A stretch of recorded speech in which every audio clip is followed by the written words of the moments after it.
हमसे जुड़ने के लिए सब्सक्राइब बटन को दबाइए और इस घंटी को भी दबाइए ताकि आप देख पाए हमारी वीडियोस का नोटिफिकेशन सबसे पहले। नमस्कार दोस्तों, मैं हूं अजय और आप देख रहे हैं टेक विद एजुकेशन का YouTube channel. 100 important GK questions in Hindi, Uttar Pradesh लिखित परीक्षा के लिए 100 महत्वपूर्ण प्रश्नोत्तरी आज हम आपके लिए लेकर आए हैं। आज हम ये पढ़ेंगे। उससे पहले अगर अभी तक आपने हमारे चैनल सब्सक्राइब नहीं किया है तो प्लीज़ जल्दी से आप हमारे चैनल को सब्सक्राइब कर लीजिए।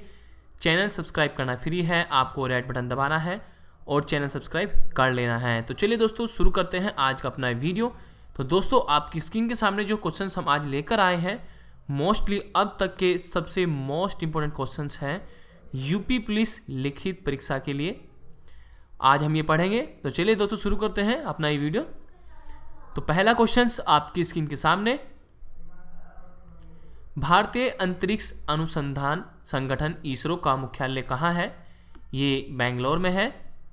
भारत का प्रथम परमाणु ऊर्जा रिएक्टर कौन सा था? ये अप्सरा था। विक्रम साराभाई अंतरिक्ष केंद्र कहाँ पर स्थित है? ये त्रिवेंद्रम में स्थित है। वन अनुसंधान संस्थान कहाँ पर स्थित है? ये देहरादून में स्थित है। अंटार्कटिका में प्रथम भारतीय स्थायी प्रयोगशाला को क्या नाम दिया गया? ये दक्षिण गंगोत्री इसका नाम दिया गया। एलिसा परीक्षण किस रोग की पहचान के लिए किया जाता है? ये एड्स के रोग के पहचान के लिए किया जाता है। हवाई जहाज के ब्लैक बॉक्स का कैसा रंग होता है? ये नारंगी रंग होता है। खुरपक्का व मुंहपक्का रोग किन में पाया जाता है? ये गाय और भैंस में पाया जाता है। सूचना की उस सबसे छोटी इकाई को क्या कहते हैं जिसे कंप्यूटर समझ और प्रोसेस कर सकता है? तो इसको बीट कहते हैं। 2011 की जनगणना के अनुसार भारत की नगरीय जनसंख्या कुल जनसंख्या कितनी प्रतिशत है? ये 27.78% है। वर्ष 2011 की जनगणना के अनुसार पुरुष स्त्री लिंग अनुपात कितना है? ये 940 है। वर्ष 2011 की जनगणना के अनुसार किस राज्य में महिलाओं का प्रति 1000 पुरुष पर लिंग अनुपात सबसे कम है? तो ये हरियाणा राज्य है। 2011 की जनगणना के अनुसार जहाँ पर महिलाओं और पुरुषों के बीच जो लिंग अनुपात है वो कम है। 2011 की जनगणना के अनुसार भारत के किस राज्य में जनसंख्या घनत्व अधिकतम है? तो ये बिहार में है। तेल और प्राकृतिक गैस आयोग ONGC का मुख्यालय कहाँ पर स्थित है? ये देहरादून में स्थित है। भारत का अनुसंधान केंद्र हिमाद्री कहाँ स्थित है? ये आर्कटिक क्षेत्र में स्थित है। राष्ट्रीय संग्रहालय कहाँ पर स्थित है? ये कोलकाता में स्थित है। संविधान सभा का अस्थायी अध्यक्ष किसे चुना गया? सच्चिदानंद सिन्हा जी को चुना गया। भारतीय संविधान में नागरिकों को कितने मूल अधिकार प्राप्त हैं? तो ये 6 मूल अधिकार प्राप्त है भारतीय संविधान में। 42वें संशोधन द्वारा प्रस्तावना में कौन से शब्द जोड़े गए हैं? ये समाजवादी, धर्मनिरपेक्ष व अखंडता, ये जो शब्द है 42वें संशोधन द्वारा प्रस्तावना में जोड़े गए हैं। भारत में सबसे अधिक वर्षा किस मानसून से होती है? तो ये दक्षिण पश्चिम मानसून से होती है। भारत में औसतन वर्षा कितनी होती है? ये 118 सेंटीमीटर होती है। दक्षिणी पश्चिमी मानसून किस राज्य में सबसे पहले प्रवेश करता है? तो केरल राज्य में दक्षिणी पश्चिमी मानसून सबसे पहले प्रवेश करता है। दूरदर्शन से रंगीन प्रसारण कब आरंभ हुआ?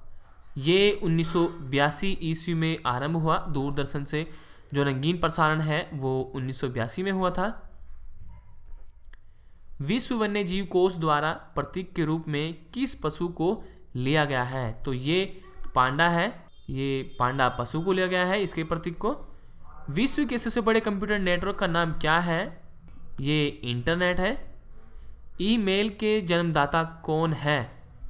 रे टॉमलिंसन ईमेल के जन्मदाता थे। वर्ल्ड वाइड वेब के आविष्कारक कौन है? इसके आविष्कारक जो थे टिम बर्नर्स ली थे।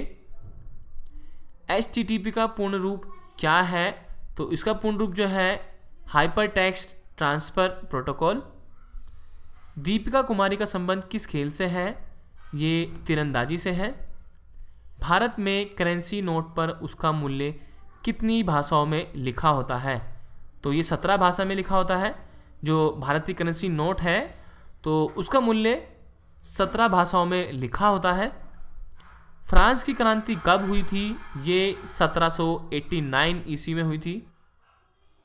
दुनिया के मजदूरों एक हो का नारा किसने दिया था? ये कार्ल मार्क्स ने दिया था। समानता और स्वतंत्रता और बंधुत्व का नारा किस क्रांति की देन है? ये फ्रांस की राज्य की क्रांति की देन है। एशिया का नोबेल पुरस्कार किसे कहा जाता है? ये मैग्सेस पुरस्कार को कहा जाता है। सर्वाधिक ओजोन क्षयकारी गैस कौन सी है? तो जो सबसे सर्वाधिक ओजोन क्षयकारी गैस है, जो हमारे ओजोन को सबसे अधिक प्रभावित करती है, तो वो है CFC क्लोरोफ्लोरोकार्बन। ये CPU का पूरा नाम क्या है? सेंट्रल प्रोसेसिंग यूनिट, आप सभी जानते होंगे। सौर मंडल में ग्रहों की संख्या कितनी है? तो सौर मंडल में ग्रहों की संख्या 8 है। जब चंद्रमा सूर्य और पृथ्वी के बीच में आता है तब कौन सा ग्रहण लगता है? तब सूर्य ग्रहण लगता है। जल का शुद्धतम रूप कौन सा होता है?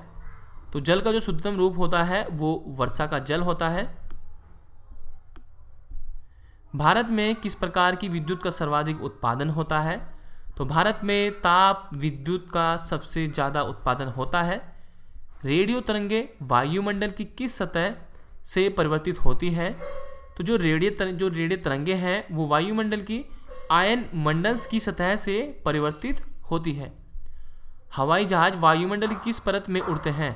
तो ये जो हवाई जहाज उड़ते हैं तो ये वायुमंडल की समताप मंडल की परत पर उड़ते हैं। सौरमंडल की धरातल से अधिकतम ऊंचाई कितनी होती है? ये 18 किलोमीटर होती है। भारत में दक्षिण पश्चिम मानसून किन महीनों में सक्रिय रहता है? ये जून से सितंबर तक रहता है। भारत में जो दक्षिण पश्चिम मानसून है इन महीनों से ये सक्रिय हो जाता है। प्रार्थना समाज की स्थापना किसने की? आत्माराम पांडुरंग जी ने। कोलकाता में मिशनरी ऑफ चैरिटी संगठन की स्थापना किसने की थी? ये मदर टेरेसा ने की थी। लेडी विद द लैम्प के नाम से कौन प्रसिद्ध है? Florence Nightingale lady with the lamp के नाम से प्रसिद्ध है। कौन सी गैस जलने में सहायक है? ऑक्सीजन। वायुमंडल का कितना भाग 29 किलोमीटर ऊंचाई तक पाया जाता है? 97%। 1857 क्रांति का तात्कालिकरण क्या था? चर्बी युक्त कारतूस का सेना में प्रयोग। तो इस पार्ट में हम आपको ओनली 50 क्वेश्चन ही देंगे। नेक्स्ट वीडियो में इसके जो 50 क्वेश्चन है वो सेकंड पार्ट में हम आपको देंगे। वो नेक्स्ट वीडियो में आ जाएंगे, आप उसमें देख लेना क्योंकि वीडियो ज़्यादा बड़ा हो जाएगा। तो दोस्तों कैसा लगा आपको हमारा वीडियो कमेंट करके ज़रूर बताइएगा, और जो भी आपकी प्रॉब्लम हो वो आप हमें कमेंट सेक्शन में पूछ सकते हैं। तो मिलते हैं आपसे एक नेक्स्ट वीडियो में, तब तक के लिए बाय बाय। थैंक यू दोस्तों फॉर वॉचिंग माई वीडियो।